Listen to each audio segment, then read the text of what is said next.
Ilara's boots crunched against the jagged, bone-white rocks, each step echoing in the suffocating silence of a world that swallowed sound whole. No wind. No hum of life. Just her own heartbeat pounding in her ears, louder than any scream she'd ever let out. This wasn't Earth. This wasn't even a place you'd dream up in your worst nightmares. This was Zyphrin 7, a planet so alien, it didn't just defy logic, it rewrote it. And Ilara, she was the first human dumb enough to set foot here, chasing a signal that shouldn't exist, on a mission no one else would touch. The signal had come 3 weeks ago. A faint, rhythmic pulse picked up by the Deep Space Array on Europa Station. Not random noise, not cosmic static, but something deliberate. Something that felt like a whisper from the void, begging to be heard. Scientists called it a glitch. Conspiracy nuts on X screamed it was aliens. Ilara, she didn't care what it was. She just knew it was her ticket out of a dead-end career as a freelance astrogator, mapping routes for cargo drones. So, she stole a prototype scout ship, punched in the coordinates, and now here she was alone on a planet that didn't want her. Her suit's HUD flickered, the oxygen gauge dipping lower than she'd like. 60 minutes? It blinked in cold red letters. 60 minutes to find the source of that signal, or she'd be another ghost in this soundless graveyard. The terrain stretched out like a fever dream. Crystalline spires jutting from the ground, reflecting her own distorted face back at her. Each one hummed faintly against her gloved fingers when she touched them, but no sound reached her ears. It was like the planet was taunting her, daring her to figure out its secret before her air ran out. She checked the signal tracker strapped to her wrist. The pulse was stronger now, pulling her toward a jagged canyon that looked like it had been carved by a god with a grudge. Her boots skidded as she descended, the loose gravel sliding under her weight. Her breath hitched not from fear, but from the sheer weight of the silence. It wasn't just quiet, it was oppressive. Like the planet was pressing down on her chest, stealing the space where sound should live. She tried to hum, just to test it. Her throat vibrated, but nothing came out. Not a note, not a whisper. Zyphrin 7 didn't just mute sound, it erased it. Halfway down the canyon, she saw it. A structure, if you could call it that. Not built, not carved, but grown. Like some grotesque coral reef made of metal and light. It pulsed in time with the signal on her tracker, glowing faintly with a color she couldn't name, something between blue and the absence of hope. Her pulse quickened. This was it. The source. The thing that had dragged her across light years, burning every bridge she'd ever built. She took a step closer, and the ground vibrated under her feet. Not a sound, but a feeling. Like the planet itself was waking up.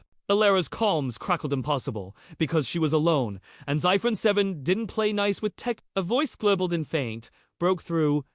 not ... alone ... Quotes her blood ran cold. She spun around, her flashlight cutting through the dark, catching nothing but those eerie crystal spires. "Who's there?" she tried to say, but her voice died in her throat, stolen by the planet's rules. The comms crackled again. ... C ... U. Her heart slammed against her ribs. They!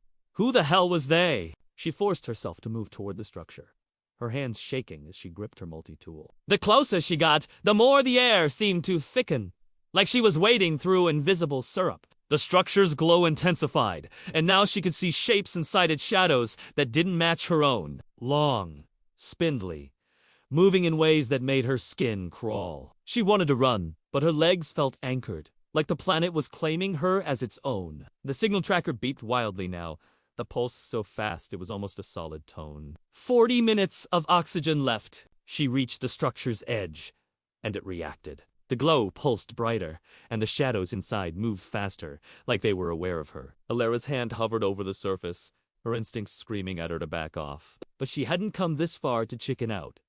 She pressed her palm against it. The surface was warm, alive, and it vibrated with that same silent hum. Then, without warning, it pulled her in. Not physically. Not like a trap door or a vortex. It was her mind, her thoughts, her memories, her fears being sucked into whatever this thing was. Images flashed in her head. Faces she didn't know. Places she'd never been. Screams she couldn't hear. The shadows and the structure weren't just shapes, they were entities. And they were digging through her like she was an open book. Her knees buckled, but she didn't fall. The planet wouldn't let her! Who are you? She tried to scream. But again, no sound. The comms crackled once more. ... you ... r ... ... The words weren't just in her earpiece now, they were in her head, slithering through her thoughts like worms. She saw herself, but not herself. A version of Alara that wasn't human, wasn't even alive in the way she understood. The structure was showing her something, truth, a warning, or maybe a promise. Zyphron 7 wasn't just a planet. It was a mind, a collective, and it had been waiting for someone like her to stumble into its trap. Her HUD blinked. 30 minutes of oxygen. She yanked her hand away from the structure, stumbling back, her chest heaving. The shadows didn't follow, but she felt their eyes or whatever they had watching her. The signal tracker was dead now, its screen black. The pulse was gone, like it had served its purpose. Alera's mind raced. Was the signal a lure? A test? Or something worse? She didn't know, but she knew one thing.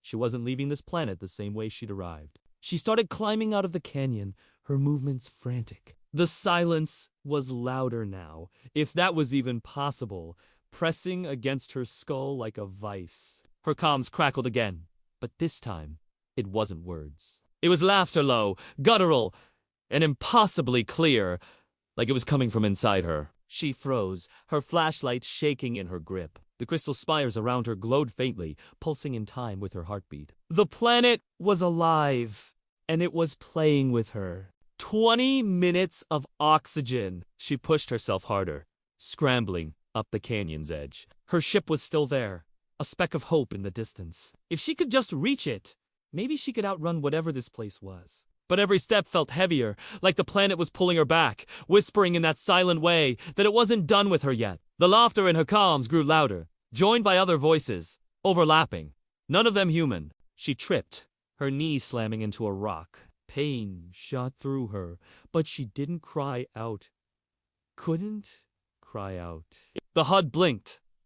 15 minutes. She was so close to the ship now, she could see its hull glinting under Zyphron 7's twin suns. But the ground vibrated again, stronger this time, and the spires around her lit up like beacons. The shadows from the structure were back, not in her head this time, but in front of her, blocking her path to the ship. They weren't solid, not exactly, but they weren't just light either. They moved like liquid, reshaping themselves into forms that mimicked her face, her suit, her fear. One of them reached out, its hand brushing her arm. It didn't hurt, but it felt wrong, like it was rewriting her from the inside out. She swung her multi-tool, and it passed through the shadow like smoke. The laughter in her calm spiked, mocking her. 10 minutes of oxygen. Alara ran, her lungs burning, her vision blurring. The ship was right there, its hatch open like a lifeline.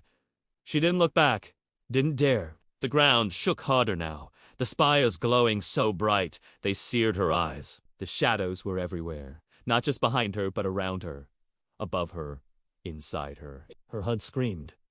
5 minutes! She dove into the ship, slamming the hatch shut. Her fingers fumbled with the controls, her breath ragged. The engines roared to life, and for a moment, she thought she'd made it. The ship lifted, the ground falling away.